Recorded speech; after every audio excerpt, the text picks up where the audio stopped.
Seorang warga gugat Kelurahan Beringin di Pengadilan Negeri Surabaya. Gugatan perdata ini lantaran berawal dari sengketa lahan yang mana penggugat merasa pihak kelurahan tidak mempunyai itikat baik ketika dirinya meminta surat keterangan lahan miliknya. Sidang gugatan yang dilayangkan keluarga ahli waris almarhum Jamilan kepada Kelurahan Beringin Sambikerep, Surabaya kembali digelar di Pengadilan Negeri Surabaya. Sidang yang berlangsung singkat ini dengan agenda replik yang mana penggugat menunjukkan bukti-bukti penguat gugatan kepada majelis hakim dan menolak jawaban tergugat Lurah Beringin pada sidang sebelumnya.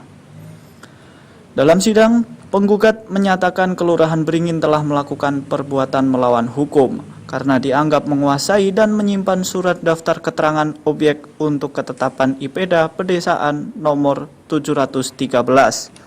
Kelurahan Beringin Sambikerep, Surabaya Persil 83 S2 seluas kurang lebih 0,4470 meter persegi yang bukan miliknya.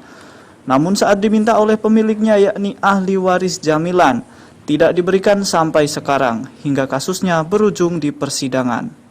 Selain itu, pihak penggugat keberatan dan tidak setuju terkait data kelurahan yang menyatakan status lahan sudah beralih ke pihak lain. Lantaran penggugat dalam hal ini merupakan pemilik awal tidak pernah mengalihkan atau menjual tanah miliknya kepada pihak lain. Jadi inti gugatan itu kami selaku kuasa hukumnya Pak Jamilan itu meminta surat yang berada di kelurahan, yang mana surat tersebut masih ada di kelurahan karena Pak Jamilan sudah meninggal, maka diminta oleh para ahli waris. Diminta ahli waris itu datang ke kantornya kelurahan selalu berkelit. Gugatan ini berawal saat penggugat merasa pihak Kelurahan Beringin tidak mempunyai itikat baik ketika penggugat meminta surat keterangan lahan miliknya yang disengketakan, berupa surat tanah daftar keterangan objek untuk ketetapan IPEDA Pedesaan nomor 713.